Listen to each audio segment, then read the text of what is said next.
चला, आपल्याला झालंय लेट. निघायचं होता 8 वाजता सकाळी सकाळीच. मामी काही येऊ नव्हती, त्याच्यामुळे थोडासा प्रॉब्लेम झालो.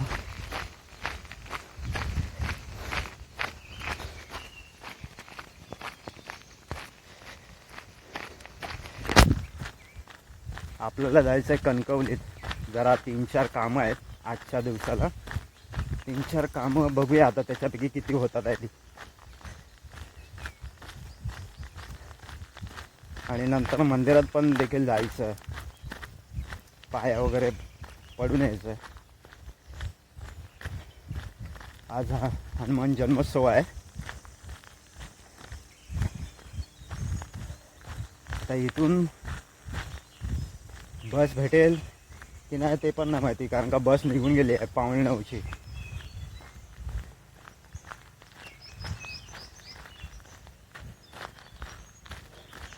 चला बघूया काय भेटतं ते.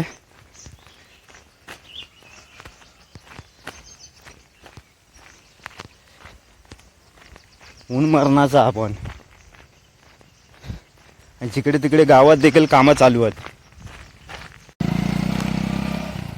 तो पोरगो होतो, आई तो भेटलो असतो, पण काय झाला त्याका दूध पोचूक जावचा.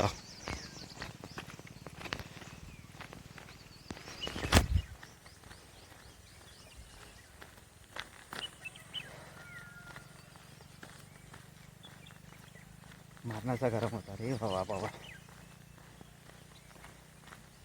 ऐसा पूर्ण रस्त्याक ना झाडा होती, झाडाहून आहेत. आपला बस स्टॉप, आपला म्हणजे या गावातला बस स्टॉप. आता इथे थांबूया आणि गाडीची वाट बघूया. पटकन भेटली गाडी तर काय लगेच पटापट कामं होतात. इथे येऊन अर्धा तास झाला मला. एक गाडी नाही. गावी आल्यानंतर ना स्वतःकडे गाडी पाहिजे. आरुषची सायकल होती, तुटली आहे, नाही तर ती घेऊन गेले असते. गाडीवर जातात पण असे वरती जातात, या रस्त्यान असे वरती जातात. बघूया, बसान बसान इलो कंटाळो. झाला लेट. हवा पण नाही. फायनली आपण कणकवलीत पोचलो आहे, पण जातोय आपण उलटा. आपल्याला तहसीलदार ऑफिस जवळ काम आहे.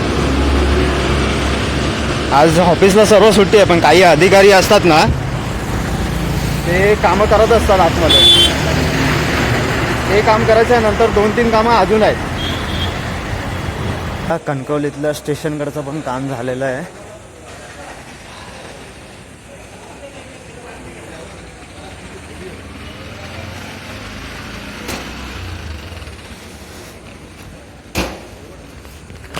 चारपैकी फक्त 2च कामं राहिली आहेत. आता तहसीलदार ऑफिसमध्ये कोणच नव्हता, आज पूर्ण सुट्टी आहे.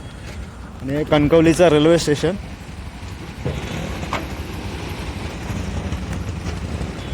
भरपूर जणांनी यूट्यूबवरती टाकलेलं आहे. मी घाईत आहे.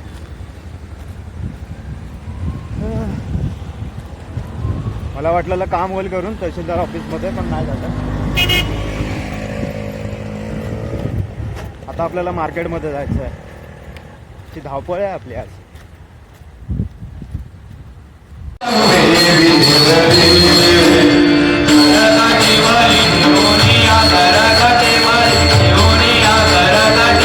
आवाज वारिया.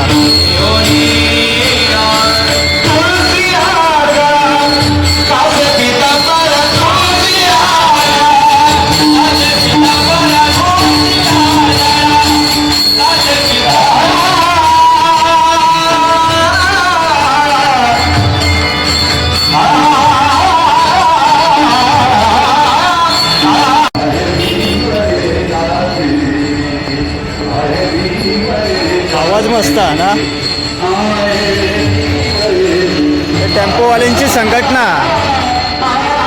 त्याची पूजा आज हनुमान जन्मोत्सवची. आवाज बघा ना काय लांबूनच भारी वाटतं आवाज. मामान माका जौक सांगितलेलं त्यांच्याकडे पण मी काय जौक थांबलंय ना.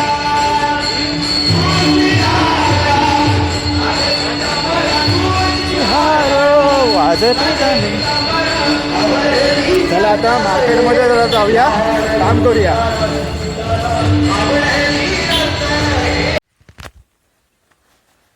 आज आपली जाम पळापळ झाली आहे. कणकवलीतून आलो, थोडीफार जी कामं होती ती केली आणि आता निघालोय कराड मावशीकडे जायला. वाजले 3:15. बघूया. आज जाम घाईघाईत सर्व काही झालंय. आपण आता चाललोय, काय व्ह्यू आहे भारी.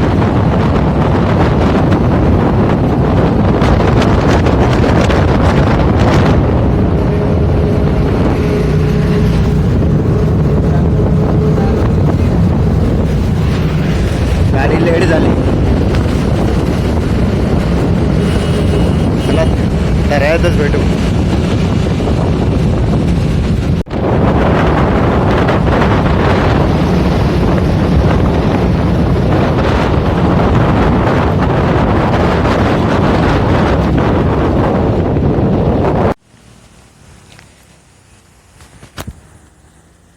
फायनली आपण तरायात पोचलोय.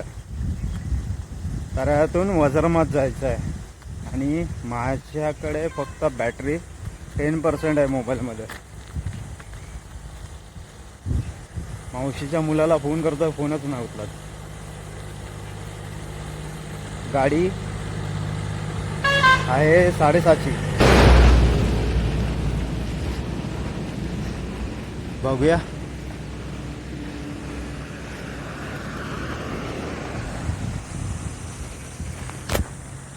आता काहीतरी भेटलं पाहिजे.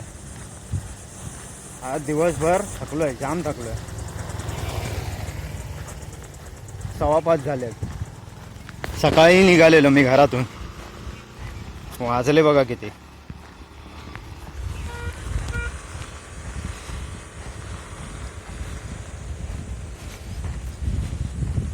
फायनली आपण मावशीकडे पोचलोय. किती रे व्याप सकाळपासून. आणि आता मोबाईलमध्ये फक्त 3% बॅटरी आहे. वाजले आहेत 5:45.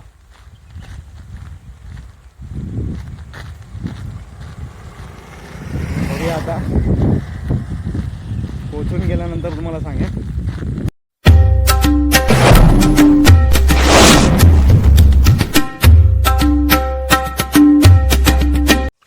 तर आपण जरा फ्रेश वगैरे झालो आणि मावशीकडे आता पोचलाय.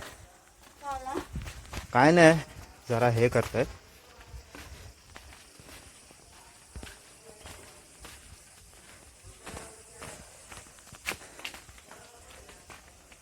तू काय करते? कचरा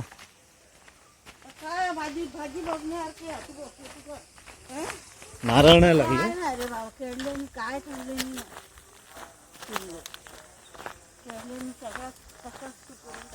ते काका नसतात ना घरात, त्याच्यामुळे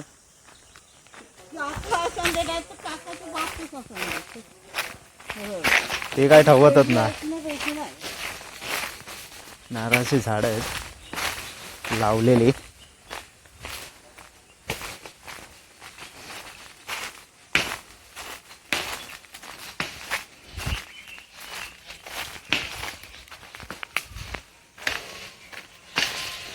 समोरून घर आहे, छोटं वाटतं. हे काजू आहे. समोरून घराच्या मागे हे सर्व ही लागवड केलेली आहे.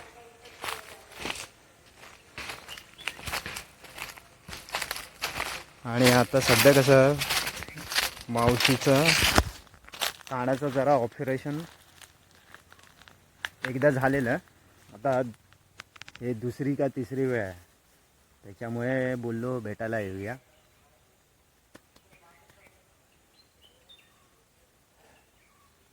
तिला कानाने भरपूर त्रास होतो.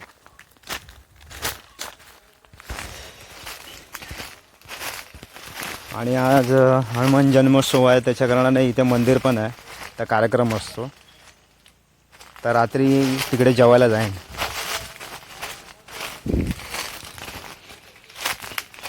असं समोरून जर घर बघितलं ना, भरपूर छोटं आहे. तुम्हाला वाटणारच नाही की एवढी मागे, घराच्या मागे मोठी जागा आहे.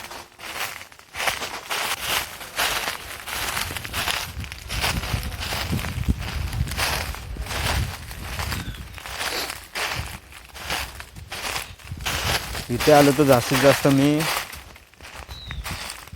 आता कसं मावशीचा जो मुलगा आहे तो पण मुंबईला असतो, मोठा मुलगा पण मुंबईला.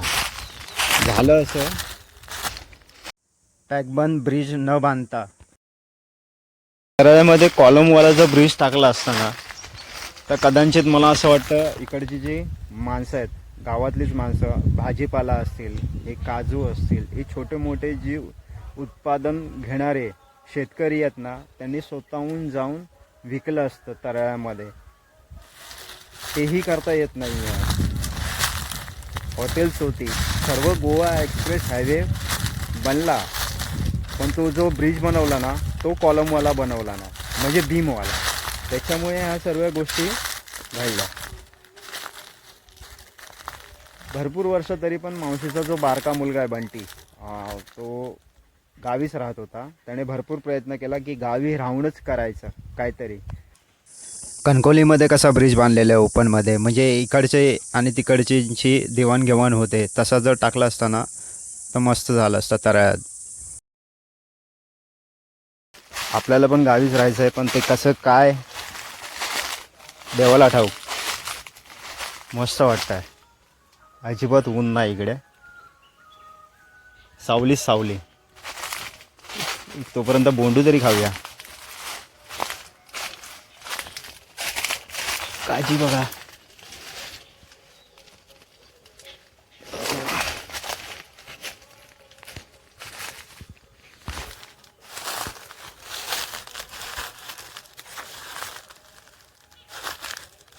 मजा येते.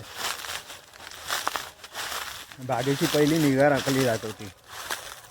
आता झालं असं की काका एकटे पडले.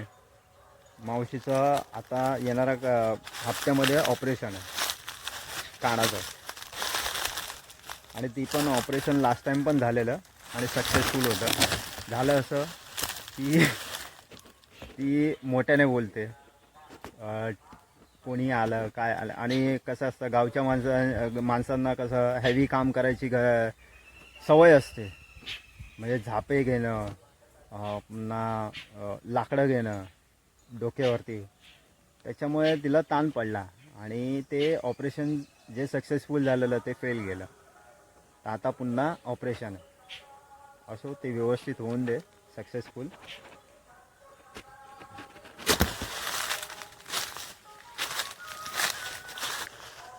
मावशीला बोललो मुंबईला राहू नको. याचं कारण असं आहे की गावची जी व्यक्ती असते दिवसभर धावपळ करत असते, आणि धावपळ केल्यामुळे तिचा जो फिटनेस असतो ना, तो जबरदस्त असतो.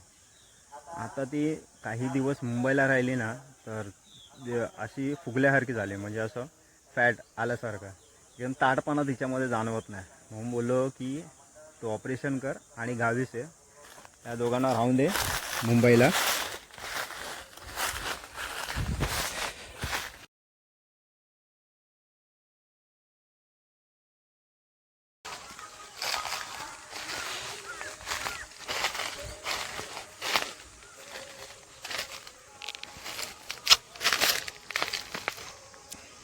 मस्त आहे बोंडू, काजी भरपूर धरले आहेत,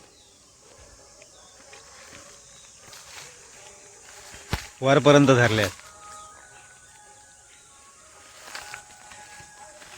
आज दिवसभर ना धावपळ भरपूर झाली माझी, 20 वाजेच्या बाहेर झाली. तर आता थोडासा फ्रेश होणार फ्रेश म्हणजे आंघोळ घालणार, मस्त वाटतंय.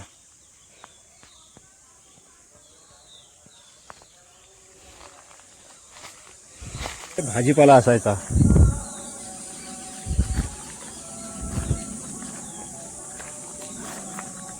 इकडे, भाजीपाला असायचा.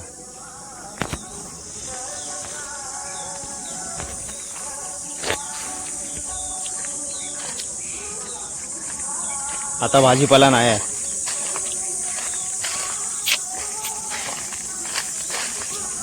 ते जेव्हा पण यायचो ना, ही जमीन ओली ओली असायची.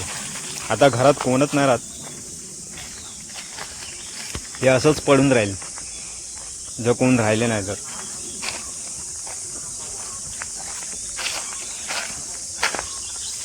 बघा ना, समोर घर आहे, या घराच्या मागे एवढी मोठी जमीन आहे आणि इथे लागवड केलेली आहे. नारळ, सुपारी, काजू.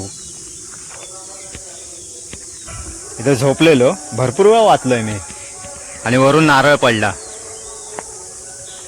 तेव्हापासून मी खाली इथे झोपत नाही, कारण का पुढे आहे ना, पुढल्या दारात भरपूर गरम होतं.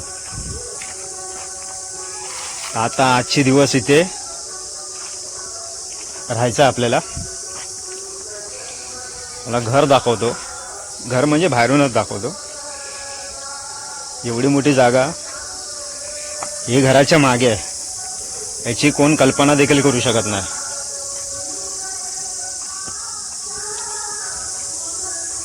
हे बघा, कोण बोलेल?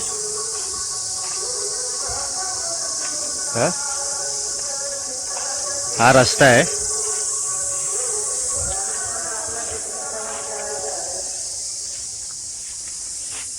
आणि हे घर.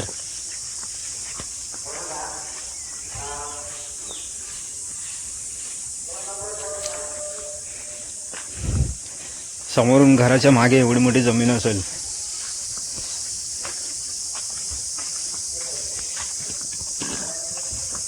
हे कोणच बोलू शकत नाही.